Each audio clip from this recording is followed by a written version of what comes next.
So, previous Rebbe, I'm not going to summarize too much because I want to get into this part of the Maamar where the previous Rebbe tells us why we need to do tshuva and how to do tshuva.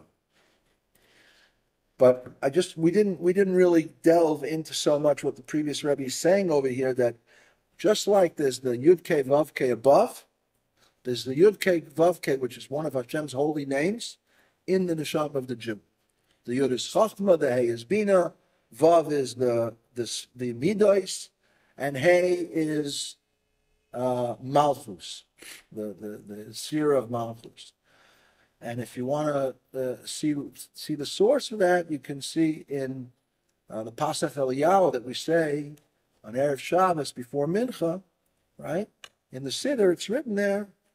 It's apart from the Zohar where it talks about the different, how the Yud Kei Vav Kei applies even to the body. But in the Neshama, the Jew has the Hashem's name shining in his neshama because the neshama is a part of Hashem, right? So it's a part of Hashem's essence, but essence is undefinable, right? So then there's oilemos, then there's the things start to become defined, and as the neshama has an existence, right, where it first senses its existence in this world, right? So the Yud Kei Vav Kei is still there. But we have to do efforts. We have to make efforts to reveal it. So the previous Rebbe explained by the tzaddikim, when the tzaddik learns some Torah, learns some godly subject, so it lightens up his mind without interference, and then it goes down into his heart and creates love and fear of God in his heart without interference. But a Beinoni has to do aspiring Beinonis like us. We have to make efforts. First of all, we have to unclutter the mind because there's clutter from the thoughts that aren't godly thoughts. They also have an effect. They have an effect on the mind. Rabbi Brusawankin, he was the shaliach of the Rebbe in Aventura, Florida, North Miami Beach. Was North Miami Beach, became Aventura. He once asked, what's better? The person has a mezuzah on their door, a case? I'm sorry. Has a mezuzah on their door that's not kosher? Or no mezuzah at all? You know, there's many mezuzahs that are not kosher. Most. There was a guy once in one of the shuls I davened that he had a cart. He was a cipher that checks mezuzahs and tefillin, and he had a sign on his cart: 99.9% kosher is 100% pasul. It's got to be, one little letter written the wrong way, or missing a little ink with a little gap. A lot of details. When you said most, did you mean by now most? At the beginning. There's many Jews that put them when they change their apartment. And after 25 years, it's the same mezuzah still there. Sometimes it's as big as that. By the way, there is a person here in Israel, not in Jerusalem, who reads the mezuzahs. Reads them or checks them? No, reads them. Well, you could read them. I could read them. No. And he's telling you what's right and wrong in your life. Really? Listen to this. My sister had some problems, and her husband called him. He came to Milano, and he checked the mezuzahs, and he told to my sister, you were born with problems. She was born Todalic. You know what Todalic means? She came out not with the head. Came out what? She came out from her mother's womb, not with the head, but with the bottom. Okay. And the doctor squeezed her ankle. Mm-hmm. And since then, she might have 6, 7 surgeries. And then he said, there is nothing you can do. And he saw it in the results. So my sister told him, I have a friend. I would like to go in his apartment and see.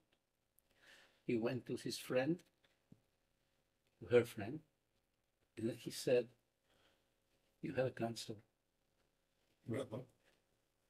Cancer. And he said, but don't worry, nothing will happen to you.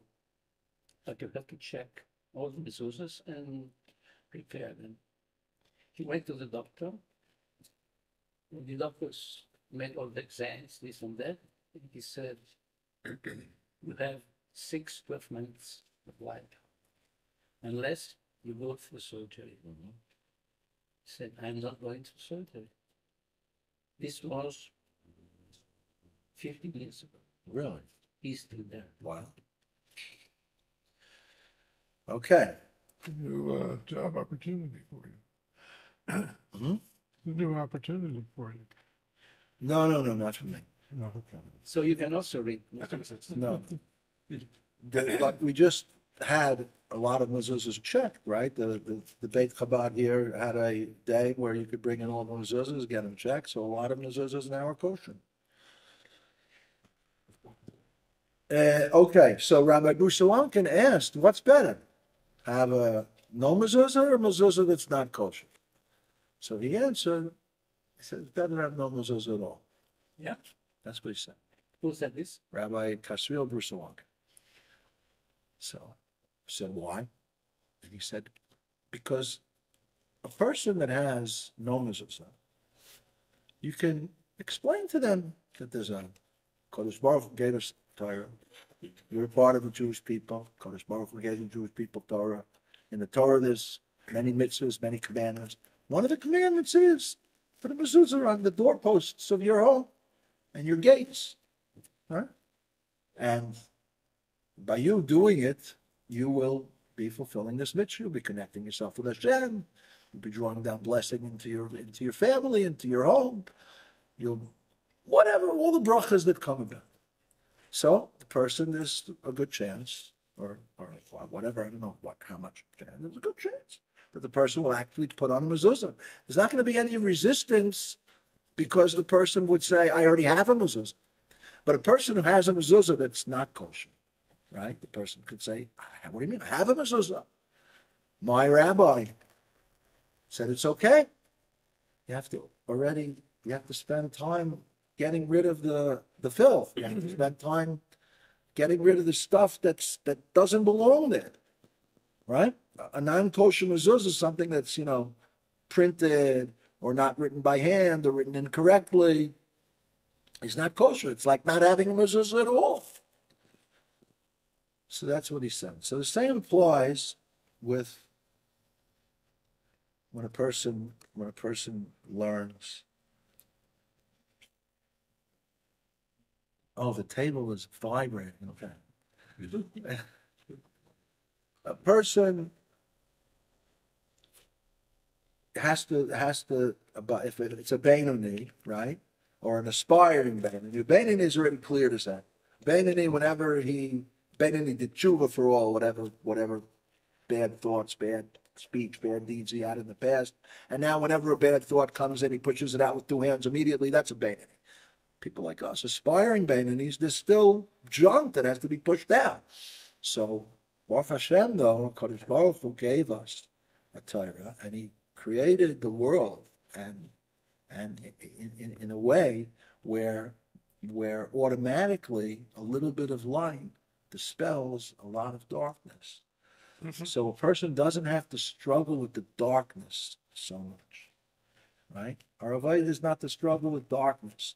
Our avodah is to draw down light, and by drawing down light, and by light,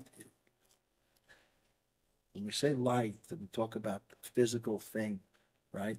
But we mean it's everyone knows that light also has a spiritual connotation, something that's me'ir, something that illuminates.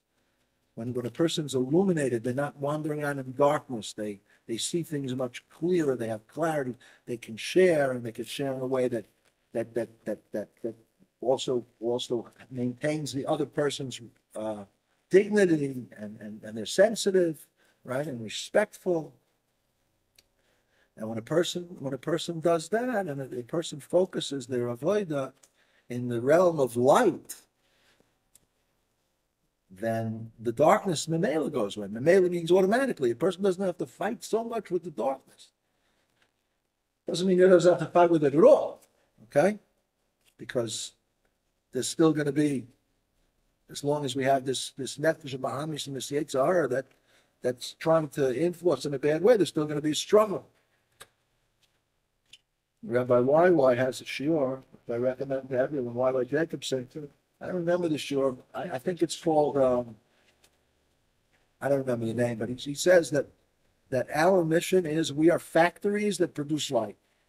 We are light factories. We contain light. Our neshamas are a chelik of HaKadosh Baruch Hu, and our mission is to draw down light and produce light and emanate.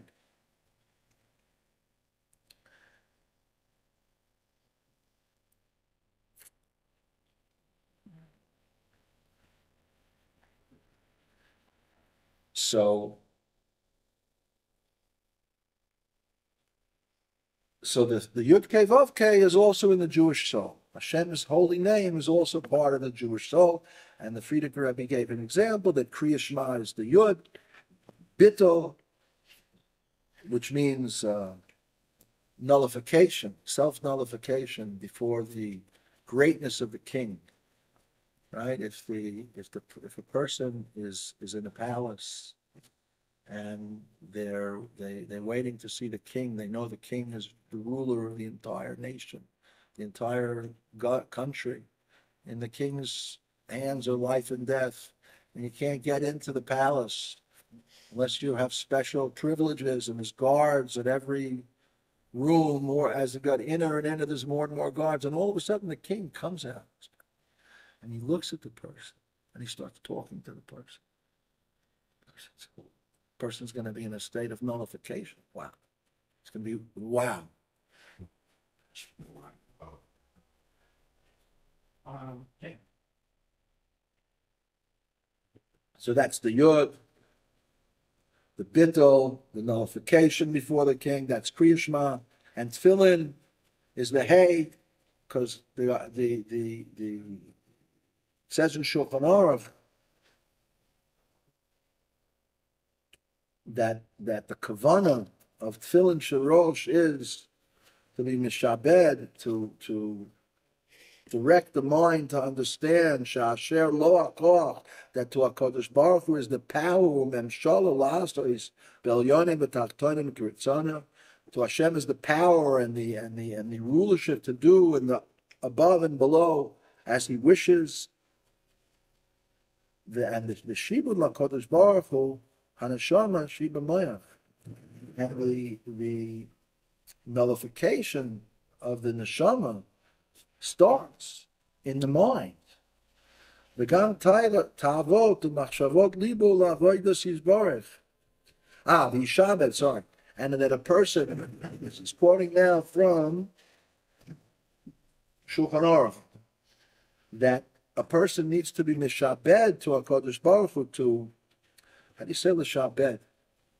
It means in the Hebrew a lean, to make a lean. It means to direct. You said l'shabed or l'shabed? L'shabed with an ayin. To direct and to attach his neshama that's in the mind and his heart and his desires.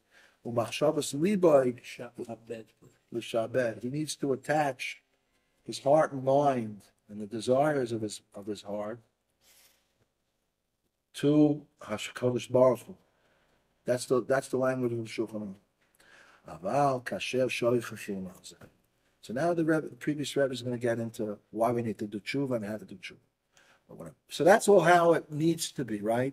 That the Yud Kei Vav Kei that's in the Neshama has to be Begilu, it has to be revealed, and a person has to illuminate his mind with Torah, and it has to affect his heart and his deed. But When a Jew In English, forgets about this, enslaved. to enslave. Yeah, right. Right, to enslave. Right? We need to be slaves of HaKadosh Baruch Hu, right?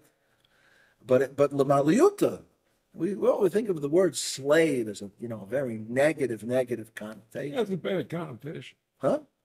It has a bad It connotation. has a bad connotation. Eved Hashem, Moshe Rabbeinu. Right, but we're called Avadim. We're called Hashem's. Avadi. We're His children, right? And we're His servants. Servants, perhaps, is a better word than slave. Okay, but a servant. There's two types of a servant. There's two types of servant. There's one servant that would rather not be a servant, but he's stuck in a situation. He's the servant. And then there's another servant that's happy that he's a servant. He's a servant of the king. What greater mission, what greater life could it be for a person that the king whom he loves and whom he's willing to give his life up for? Can that be provocative? 1 second, you can be. Just let me finish the thought. The king that he's willing to give up his life for, right? And he's willing to sacrifice everything for. His father, the king, right? His king sends him on missions. What a great service, right? So a person that recognizes that it's a great service, so yes, he's a servant. And if someone says, hey, how come you can't come with me and, do this or do that? Because I have a mission. It limits it on the one hand, but on the other hand, he's very happy that he's able to have such a fulfilling, meaningful existence. Yes, sir. If we can learn morality, ethics from the Chumash, can we? Yeah, Torah Shabbat with the explanations of Torah Shabbat Peh. Yeah, sure. Because we learn in Mishpatim, you should not be a slave. Maximum 7 years. And then, even after that, then comes Yovel Vermacht. Right.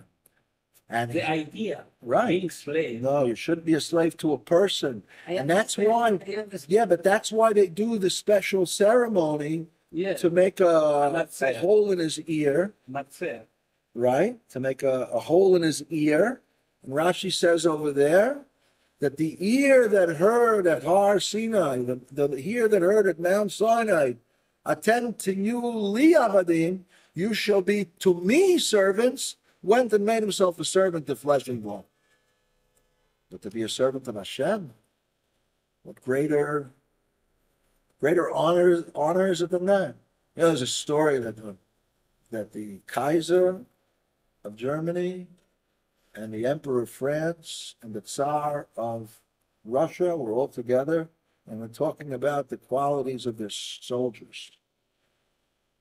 So one of them asked, if you told your soldiers to jump out the window, would they jump out? So the Kaiser said,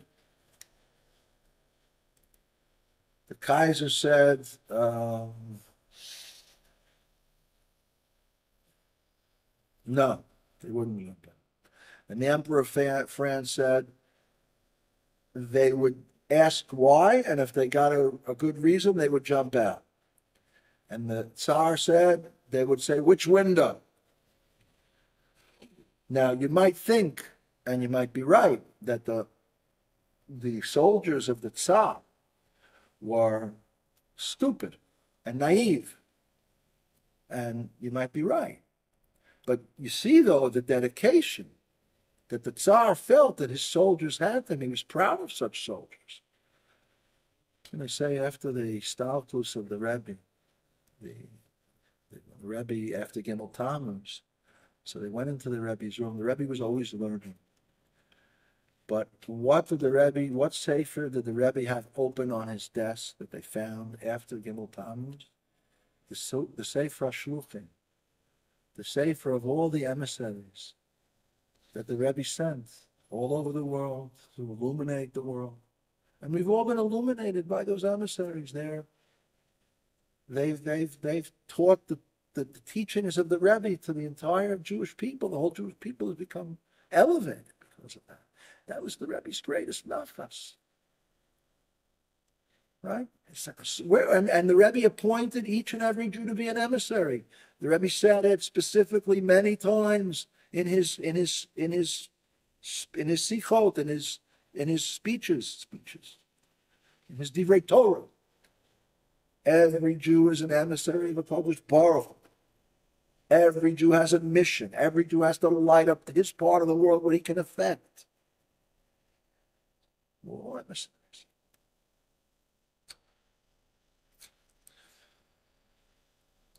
You know, there's a discussion regarding becoming something that's tameh and how it can become tahor. So there's a difference between a mikvah and a mayan, a spring. A mikvah requires a large body of water, 40 se'ah.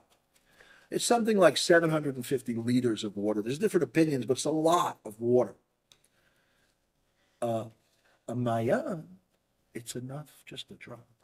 If the entire object can get immersed, the Mishnah says that a needle that's tameh, right?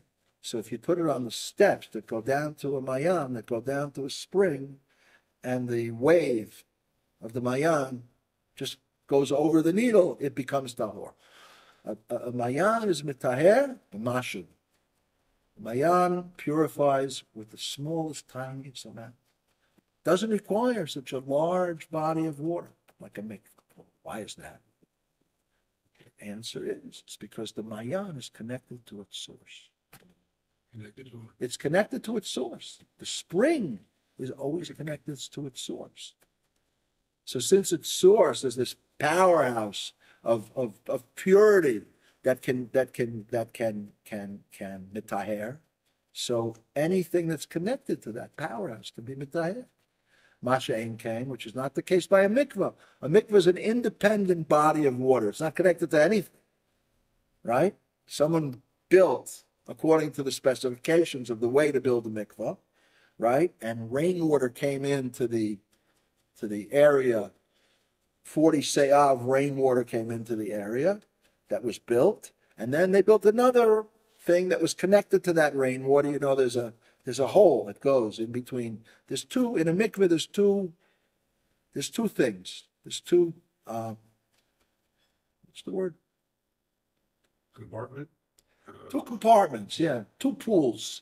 Okay. One compartment, which is at least 40 se'ah, that's where the rainwater has to come in, right? It has to drain in on its own, right? You can build a little ta'ala, a little channel to drain it into there, but it has to come in on its own. And once there's 40 se'ah, so the other compartment can be very, very big and can be filled with tap water, right? And then there has to be a kissing, it's called actually in the shikah, a connection between the big compartment where a lot of people can go in at one time and play with, and that little compartment, that channel has to be a connection. Is there a percentage? Of what? Between of a relative? No. No. So a glass of rainwater is enough to make. No, you need 40 se'ah of rainwater. 40 se'ah of rain. Of rainwater, yeah. So I'm asking, where I go, they change it every Thursday. They're not changing the rainwater. They're changing the big pool that everyone tovels in. And the rainwater is still the same. It's the same rainwater. On the winter. Right. Maybe everyone, maybe How many people use that water? I mean, doesn't it need Jordan? Excuse me? that's what he's saying. They change it. No, the mikvah's water, not the our water. Because I mean, a lot of people use the mikvah, isn't it? Yeah, they changed that water to make it. There's a little. If you That's clean water, isn't it? no, you can see in the mikveh where the hole is. Okay, and there's a rubber But when you There's a rubber stopper. when Okay. you empty the mikveh, Yeah. not the rainwater, the regular water. Yeah.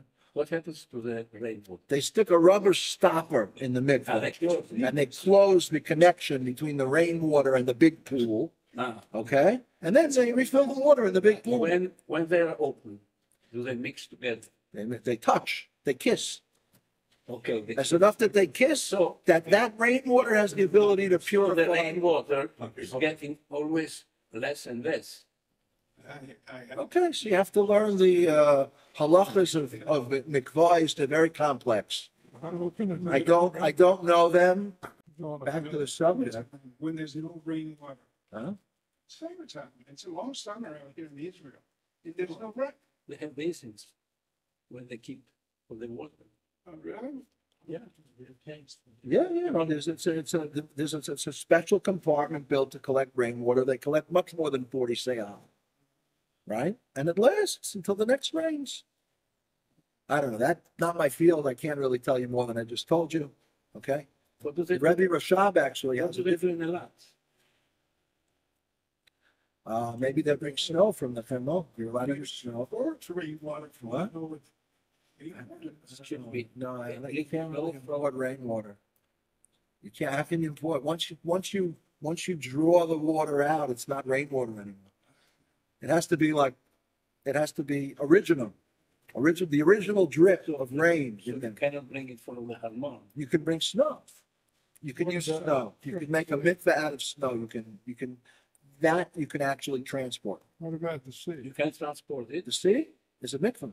Yes. This is the mikvah. Yeah. Can you bring it? No, once you draw the water out, it's not rainwater anymore. Yamamelach, can you make mikveh? I don't know. It's not alive, I don't know. but you can. Anyway, just the Rebbe Rashab had a chidush and how to build a mikveh. Just if we're already talking about it, it's called, you've probably heard the expression, bor tachat bor. Have you ever heard that expression? A pit, a compartment under a compartment. Instead of having the rainwater next to the mikveh where it kisses side to side, the rainwater is beneath the mikveh. First, the rainwater fills up, and then they close it, and then they fill up the big pool, and then they open it. So the touching is more of a strong touching, strong kiss. Anyhow, back to the point. When you're connected to the source, you don't need that huge amount. It's enough just a little bit, because you're connected to the source.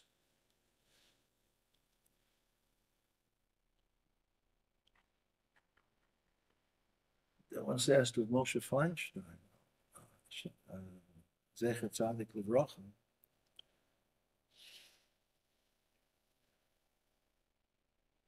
about,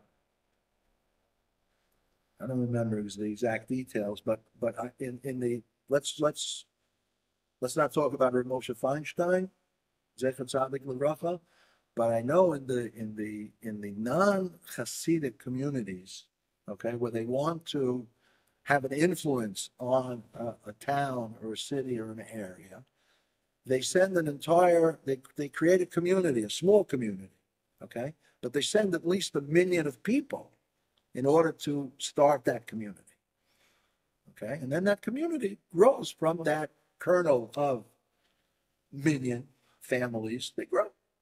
But the Rebbe sent shluchim, individual families, a couple, just one man and one woman, maybe a child or two, to some distant area, right? And go have an effect. We see the shluchim have and had and will have an amazing effect wherever they go, if they're connected to the Rebbe. Because there's a principle of the Torah that shluchai shel adam,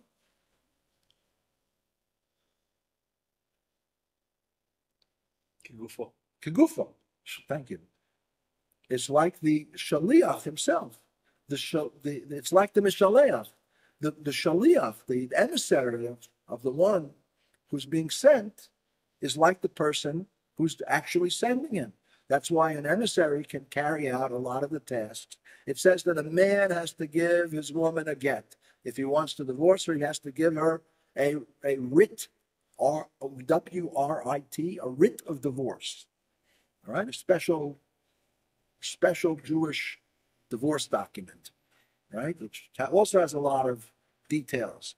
He has to give it. He has to put it in her hand, right? So how is it that a man is allowed to send a messenger? Here, give this writ of divorce, give this get to my wife. And if the messenger gives it to her, the divorce takes effect, because the messenger is like the one who's sending it. Because that's a major principle in Torah for mitzvahs, not for averos. A person can't say, the hitman can't say, the Godfather sent me, I'm not guilty. For mitzvahs, a messenger is like the one who's sending the messenger. So shluchim of the Rebbe, we all have to be emissaries, have the power of the Rebbe. It's the Rebbe, they have the power. That's how they're able to have this effect. They're like a mayan. They're like a well. They're connected to the source. And the Rebbe pointed us all to be shluchim. So, but a shliach has to know that if he wants to be a true emissary, he has to have bittul. He has to nullify his will to the will of the sender. If he does things on his own, that's already not the sender's power. That's what he's doing. But the Godfather will say, he killed him. Marlon Brando.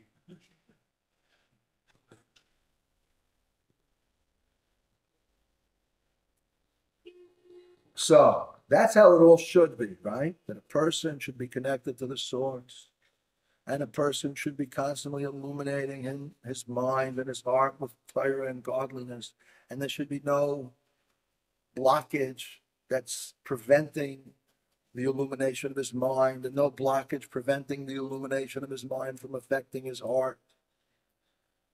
And the Shem Havaya in his soul should be being illuminated all the time. Okay, share thing.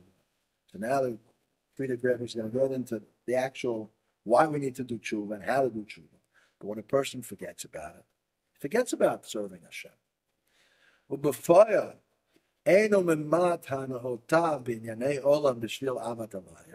And push come to shove, he doesn't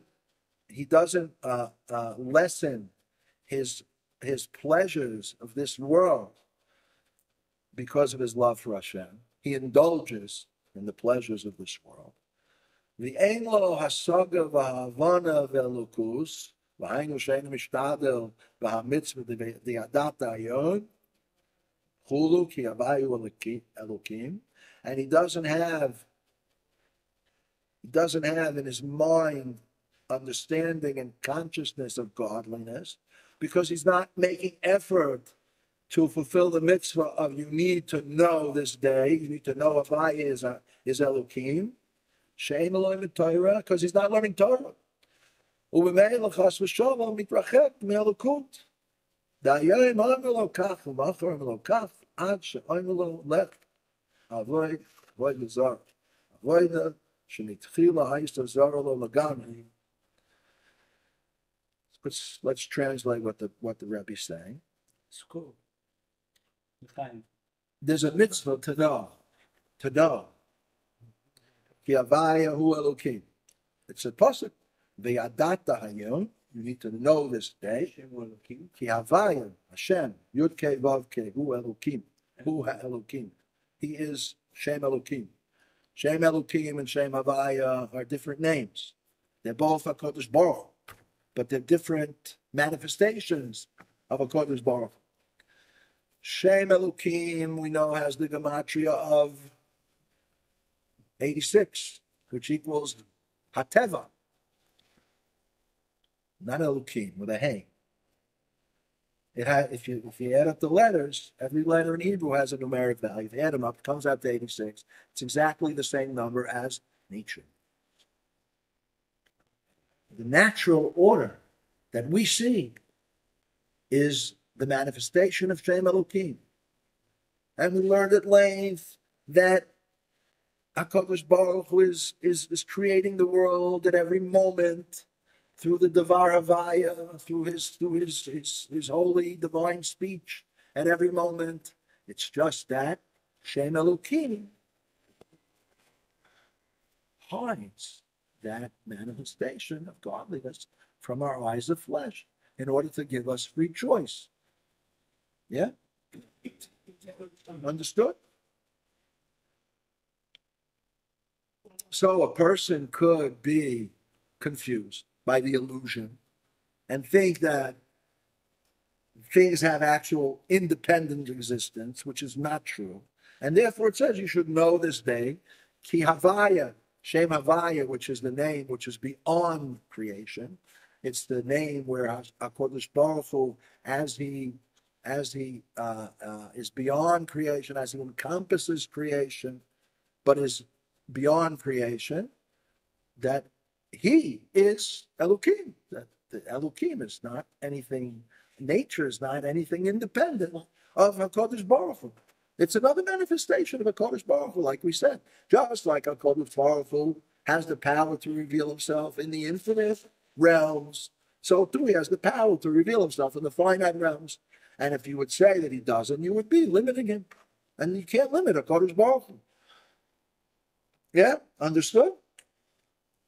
So the Friedrich Rebbe says, so since a person is not learning Torah, he's not making efforts in understanding how it is that Havaya Hu Elokim, and that's because he's not learning Torah. Memel automatically chas v'shalom, he's gonna be mitrachek melokus. He's gonna be distancing himself from godliness. And since he's not learning Torah, you know, the mitzvah of learning Torah is actually at every moment. Do you know that? I mean, not when you're in the bathroom, right? You're not allowed to learn Torah. But when a person has free time, a Jewish person is supposed to learn Torah during his free time. And if he's not, the Alter Rebbe uses the lashon of the pasuk which says Kidavar Hashem Baza. There's a pasuk which says, and the Gemara discusses a lot of pirushim, what it means. Hashem's word, he has baza, booze, he has insulted. He said his shame, right? Thank you. It's caused shame to Hashem's word. He's disgraced Hashem's word. So one of the pirushim of the Gemara that the Alter Rebbe brings in Tanya is that when a person doesn't learn, this pasuk means when a person has free time to learn Torah, and he chooses not to learn Torah, he chooses to put his mind in something else, then he's disgraced Hashem's word by not learning Torah. We're not talking about a person that has to put his mind into his work in order to be mefarnes his family. But Rabbi Weinberg said the same thing. He said, even if you're walking to the bus stop, even if you're walking to the bus stop, you don't look at your phone or other people or trees. And I kind of disagreed on the trees, though. Why? Because what you said just prior, it's nature. So you can study Torah while looking at the trees, right? Anyway, but they was teaching the same thing, but it's... If you learn languages... One sec. Well, finish the thought or the question? Well, I don't know what the thought is, but I think studying anything... What do you mean by studying Torah? I mean, you're walking to the bus stop. You could be pondering the Gemara conversation on who can be in a Zimlin. You could. Or you could say, let's say the next bus. I got 3 buses to choose from. You could be looking at your phone to figure out, or you could be looking at the scores and the standings. The scores what? Stand in sports. You wanted to say something? If you study languages, if you study mathematics, if you study biology, if you study astronomy, studying Torah, it's the same thing. To be part of the Sanhedrin, you should know 70 languages, and so on.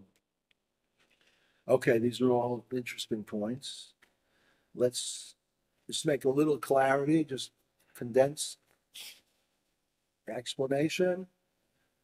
There are things that a person needs to study for their existence, right? They need to focus their mind on their work when it comes to making a living, right? And if they have to be involved in making a living, and while they're involved in making a living, they're not in a profession like a shepherd or perhaps a tailor who can say psukim and tehillim while they're working, right? But they're actually having to involve their mind in their work or their speech in their work, right? Dealing with customers to make a sale so that they can earn a living to furnish their family and give tzedakah, because earning a living and money is a means to an end. It's not an end in itself. Yes. So I am going to Bloomfield's. I'm going to a football game tomorrow night. And you could say you won't be studying Torah, but I'll say I'm helping the economy of the Jewish state. All right, so let me just finish the thought. If you watch tonight, rerun. No, that doesn't. Right? But when a person, right, has time, he's not working, and he's not spending the necessary time with his wife or his children, right, that he needs to spend. He has free time, and he chooses to use that free time. I mean, let's be honest, all right? Let's be honest. We're Jews, right? It says in the Torah, Ki hein chayeinu v'orach yameinu, v'negeh behem yom v'layla. We have to study Torah yom and night, day and night. It means that's what we have to do with our time. And if we don't do it, if we don't use our time in that way, then the Alter Rebbe says that the pasuk which says that you're disgracing Hashem's word applies to you, applies to me, it applies to all of us. We all waste our time. Okay? We all waste our time. Okay? But let's not justify it. Let's realize that we're wasting our time, and our time is our life. Okay? We have no greater asset in our life than our time. Our life is made up of moments, just a continuation of moments. And we have to try to use each moment effectively and for the right purpose. So let's be honest with ourselves. We're not judging over here. We're not judging. Okay? It's not the purpose of what I'm saying is to judge. Okay? But if a person makes an honest reckoning, they'll realize they waste a lot of time in their life. And HaKadosh Baruch Hu is going to hold them accountable to that. And HaKadosh Baruch Hu is going to say, look over here. You had so much time, and look what you did with it. You could have studied my Torah. So the previous Rebbe says, okay, he's not studying Torah. So what's going to happen if he's not studying Torah and it's not that he can't, because he's forced by the fact that he was created in a body and he has to earn a living in order to feed himself and his family and give tzedakah. It's not that case. Because in such a case like that, a person isn't required to be learning at that time. A person has to do what he has to do in order to make a living. But in his free time, I mean, you're all here at a Torah class. It's all wonderful. Help me with the Hebrew, because in whatever prayer in the morning, the V after Shema Esrei, where we say, if you study, a person who studies Torah every day has a place in the world to come. It doesn't say all day, every day. Okay. First of all, it talks about learning halachos. Over there, it's talking about halachos, specifically halacha. Okay? But the fact that it doesn't say it over there doesn't mean it doesn't say it in another 50 other places. That's what we're supposed to be doing with our minds. We're supposed to be drawing down, illuminating our minds with Elokus, and sharing that Elokus, sharing that godliness with others, right? So Jews. if I take a child at risk to the football game, you could take a big brother. I'm not trying to judge. I'm just telling you, we have to be honest. Honesty. A person like Rabbi Bruce Amonkin said, right, about the mezuzah, which we started off this year. Better a person doesn't have a mezuzah, so then you'll tell him if a person's not learning Torah, you can tell him you learn Torah. But if a person is thinking, let's talk about 1 second. Let's talk about the tree. Okay, a person's looking, oh, what a nice tree. Is that also learning Torah? No, it's not learning Torah. Okay, and I had the question on this because it says in the Mishnah in Pirkei Avos when I was much younger, and I came across this Mishnah for the first time. It says one who is studying Torah and he interrupts his study and he says, oh, look at this beautiful tree. Look at this wonderful creation that Hashem made, right? It says a tree, a flower, Ilan Zeh, Nir Zeh. He's mischayim benafsha. He's guilty of spiritual death. He's mischayim benafsha. He's really guilty. That's what it says. What do you mean? What are you shaking at? There is also different shita. That's what it says in the Mishnah, right? So how are you going to explain the Mishnah? How are you going to explain it? How are you going to explain it? It's the intention. Okay, what do you mean? Matovu, masecha, borei haolam. Exactly. I agree with you. And that was my question too, right? And what about all the stories of tzaddikim that we've heard? That they go out to the forest, right? And they get over there, they get a certain hitorut, they get a certain elevation from the beauty, the harmony, the peacefulness. I don't know exactly what, right?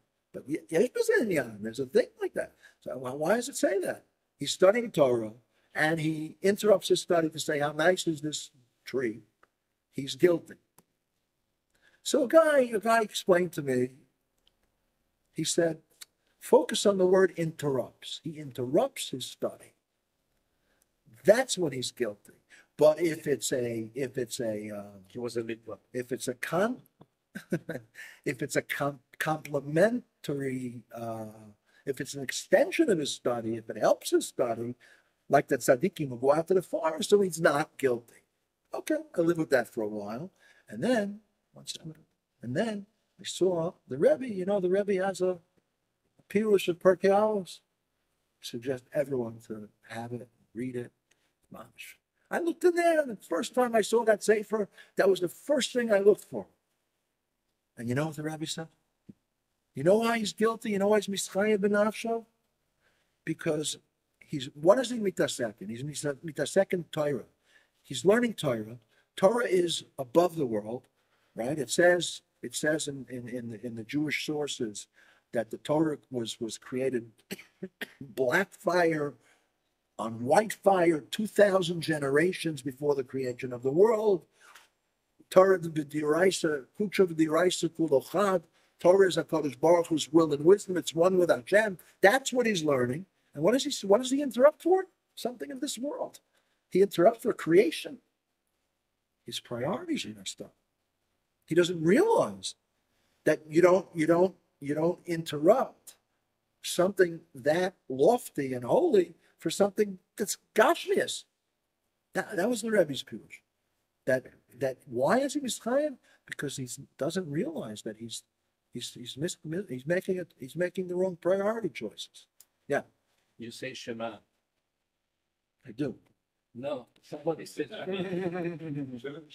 you sing Shema, somebody comes in, you interrupt and you say Shulma Aleichem. You are allowed to do it. When in the middle of Shachris? Yes. If it's a king. If it is an important person, you have the king. It's not very common to meet the king. The case of Rabbi Shmuel was, you're married to a Gior. You're married to a Gior. A Gior. Yes. So you're in your father-in-law's house. He's not Jewish. Right. You're davening, and he walks in the room and says, "Good morning." Well, he's the Chabad. So you, in that case, you should interrupt the prayer. Where? In Shema Yisrael? Yes, Anyway, yes, in Shema Yisrael. Well, there's different places, there's different things, different places. Certain places you're not allowed to interrupt at all. Certain places you're allowed to interrupt just for certain things. but if you ignore your father-in-law's not Jewish, he doesn't know what you're doing. He doesn't understand it. And he might get insulted and create family problems because you ignore him. I don't know. Ask your local Orthodox rabbi. Yeah, These are specific questions that are, if someone was asking me, I would say, tell your father-in-law before you even start davening the first time. Well, Shver, father-in-law. why? When I daven, I'm not allowed to speak, but I can go. So if I go, it means I'm not allowed to speak. And don't take it personally. Why interrupt the davening? I heard once I was in an insurance convention, and a guy told a joke. Should I tell a joke now? What's interrupting Torah study? Yeah. No, you're teaching us. It's part of Torah. We learn from Really? it. So, We learn something from it. You know what? Remind me. It's 10:52. Remind me after 11. If the other rabbi doesn't come, I'll tell the joke. I'm not going to interrupt Torah study now, but I'll tell you the joke afterwards. yeah. So Mamela, automatically, if a person isn't learning Torah, so obviously his mind is not going to just stop. He's not just pressing the pause button on his mind. Mind's going to be involved in other things. So he's going to become distance from HaKadosh Baruch Hu. Oh yeah, well, I wanted to just say one more thing. Just about honesty. Yeah? Someone told me, Rav Moshe Miller, Alav Shalom, told me, he was in yeshiva in Kfar Chavah. And there was a guy there that was in yeshiva. He didn't stay for a long time, and he didn't really become too frum. But he said, before he left, he said, I want to tell you guys, one thing you did to me. You took away my pleasure of this world. I had such a pleasure in this world, but now I realize that when I'm indulging in this world, even if it's a permitted pleasure, I'm distancing myself from HaKadosh Baruch Hu. If I'm indulging, not for the purpose of l'shem shamayim, right? You could say eating tasty, delicious foods on Shabbos is a mitzvah, right? So there, even the indulgence could be a mitzvah, but during the week, there's no mitzvah in it. Right? Unless, psychologically a person, be in a depression, but I don't know. It's a whole other subject. So the honesty is says Hashem Elikechem emes. Hashem's stamp is emes. If a person has emes, they'll get to the right choices in their life. Honesty is the best policy. That's the best policy.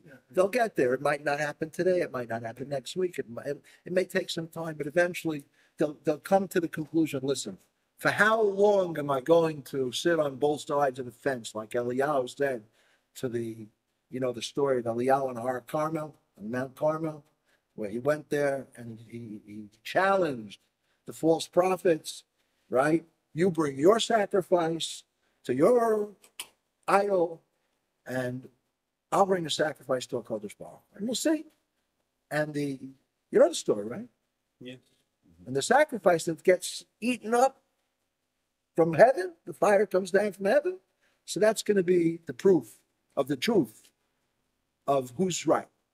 That's pretty awesome challenge, right? And something you might not know about that story is that there was a guy, his name was Chil. He was a good friend of King Achav. That was Eliyahu Hanavi, lived at the time of King Achav. King Achav married the Zevulim, what do you call her? Isabel. Okay, that's her name, Izabel. She brought a Avodah Zarah, and he came. He was worshipped the Avodah Zarah, and he was Machtias Harabim, that he He spread out Avodah Zarah amongst the Jewish people, and he killed all the prophets of Hashem, except for the ones that Ovadia was able to hide in the cave. And afterwards, Ovadia got a big debt because he had to feed them for a whole year. And the debt collectors came to his wife after he passed away to take care of her children. Right, that story's connected from Tanakh, from the Haftorah. And Eliyahu Hanavi said to the Jewish people, "For how long you can sit on both sides of the fence? Either HaKadosh Baruch Hu Elokim or the Baal is Elokim. Choose. Don't play both sides of the fence. Be honest with yourselves." And Hashem ate up, quote unquote. He brought a fire came down from heaven. They poured first. Eliyahu said, "Pour more water." He built the trough around the ox.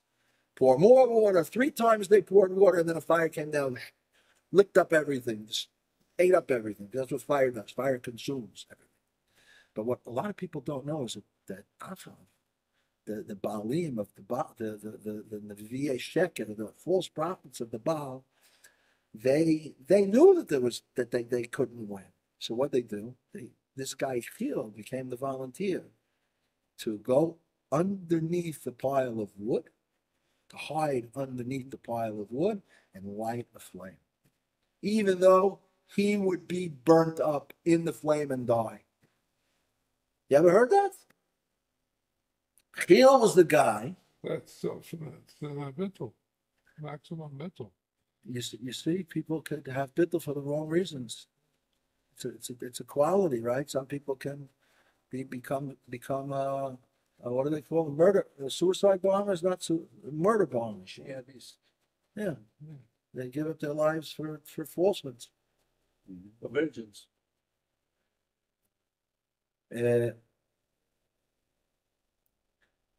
Yeshua made a public curse on anyone who would rebuild the walls of Jericho, that he'll rebuild the walls with the death of his sons. And Chil took upon himself, this guy Chil, who eventually died in this whole thing with Eliyahu and the false prophets. He took upon himself to rebuild the walls of Jericho. And as he started, he had 7 sons. And as he started to rebuild the walls, his oldest son died. And he said, well, could it be the curse of Yoshua? And they told him, nah. So he continued, and his next son died. And he said, well, could it be? Nah. They kept giving him excuse, and one after one, all of his sons died. And he finished rebuilding the walls with the death of his youngest son. Never learned. He never learned from the experience to stop what he was doing. Maybe psychologically, if he would have stopped in the middle, it would have been an admission that he was a murderer of his sons, and he couldn't handle that. So maybe it was just better for him to live with his falsehood. Not better for him, but it eased his mind to think that it wasn't connected. But anyway, he went and he continued with his falsehood until the end. He volunteered to go under that pile and light the match. But HaKadosh Baruch Hu brought it about that a snake came and bit him and he died. So there was no fire. Anyway, we're all like that, right? We all dance on both sides of the fence, but we're not supposed to. And if we are, at least we have to be honest and say, I got to stop this. I'm going to try to stop this. I'm going to try to figure out how to make a plan. Jew needs a plan, right? Plan of action. Why can't honesty be not a baraka maybe, but something that says, Hashem, I'm taking a couple hours off. I'll see you at 7:30.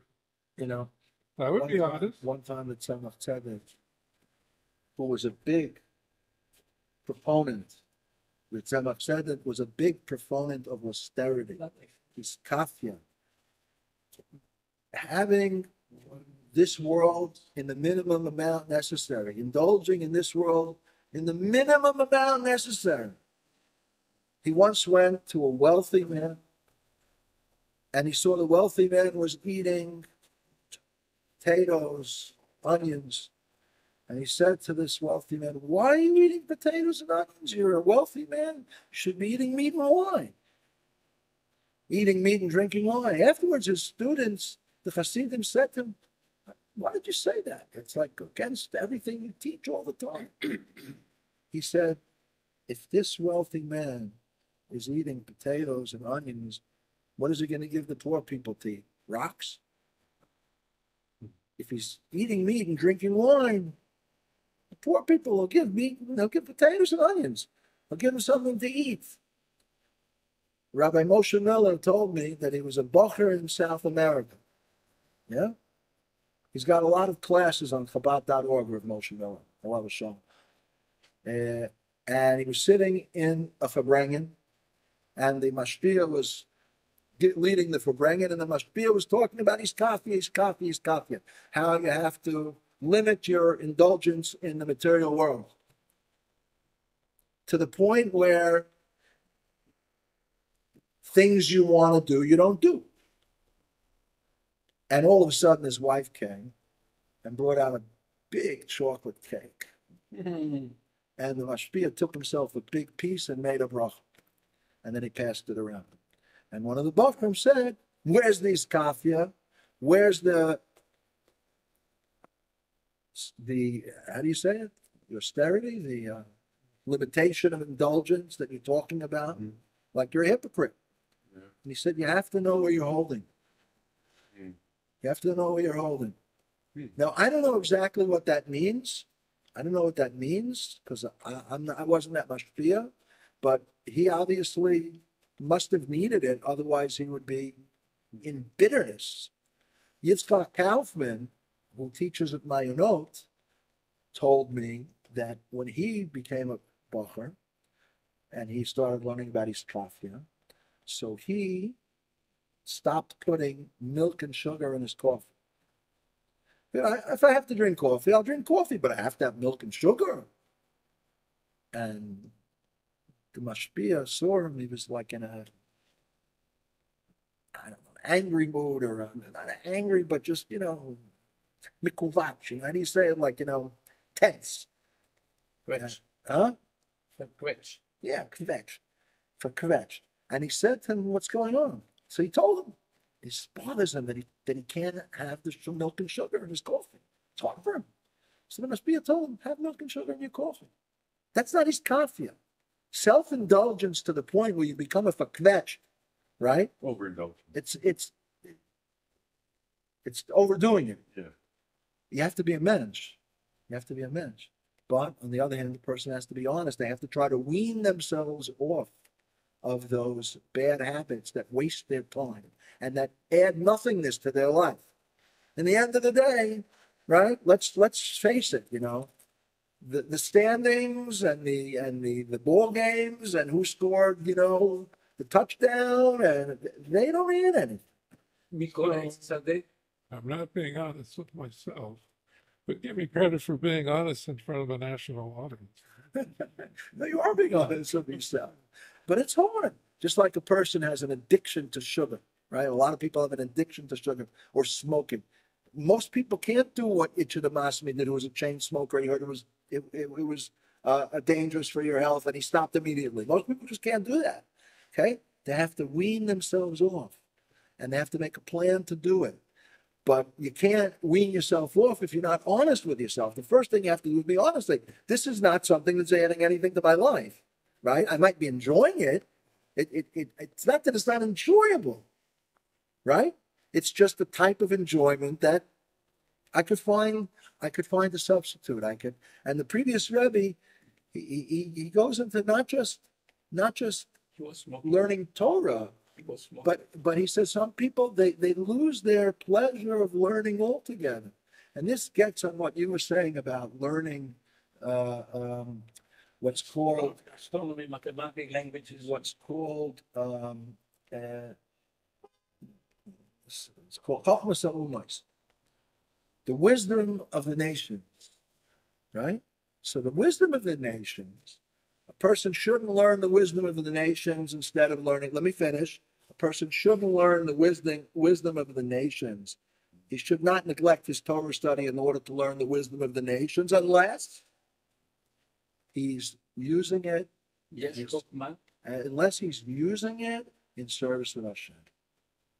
And therefore we can understand why the Rebbe, while he did not encourage people to go to university, he encouraged people to stay in learning Torah and not go to university. And he told people not to worry about their parnasa. Hashem will worry about their parnasa. People that were already in university and already had degrees, the Rebbe encouraged them to use the knowledge that they had in part of their service of Hashem, to spread godliness. And therefore you find many, Elul Green. Elul Green was one of the famous scientists that became a chassid of the Rebbe. And he used his scientific knowledge to be an observant scientist and to spread Torah mitzvahs, dafka as a scientist. So, Chochmas Umais is not black and white. But just to stop learning Torah to learn mathematics is not a good thing. But if a person by learning mathematics will be able to yagul Torah v'yadir, or he'll be able to know how to incalculate, is that the word, the new moon? Right? So he needs to know mathematics. יש חוכמה במדע אומות העולם. יש חוכמה, אם אומרים לך... חוכמה זה משהו... יש חוכמה אצל אומות. In itself. Yeah. In itself, there is חוכמה. In itself? Yes. In what? If you say יש חוכמה, Yeah. means there is חוכמה within their knowledge. Yes, there is chokmah. They're not right. So you study for the chokmah. That's not learning Torah. Let's not fool ourselves. Let's not fool ourselves. You know, one time I had another story. I told you this story during Shir Sa'ima. I'll tell you the joke. After 11. But first, I'll tell you the story of Elchanan Wasser and Hashem Yikom Damo was the Rosh Hashiva, and he was a Talmud of the Chofetz Chaim, and he was murdered on Kiddush Hashem with his whole community in Europe.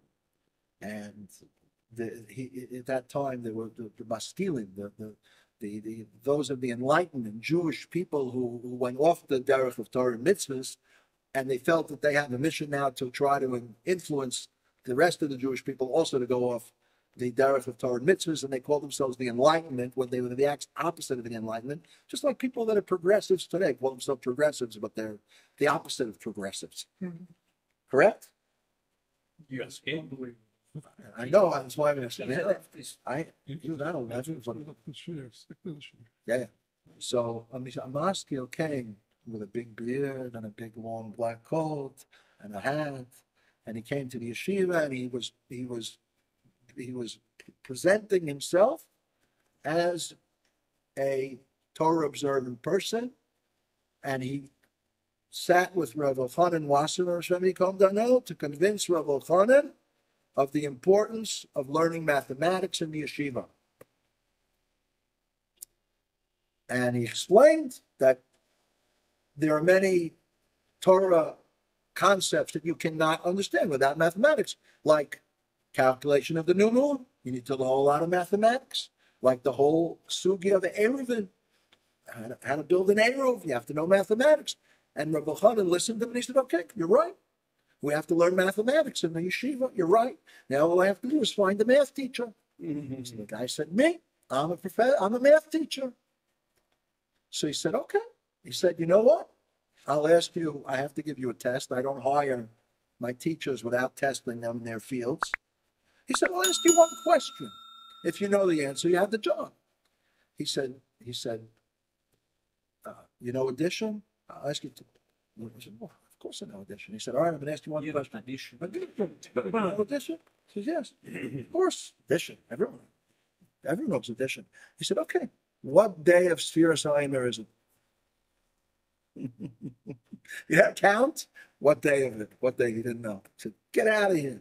I know who you are. We have to be honest. What was the joke? What was the subject we were talking about? I don't remember the joke. Oh, yeah, huh?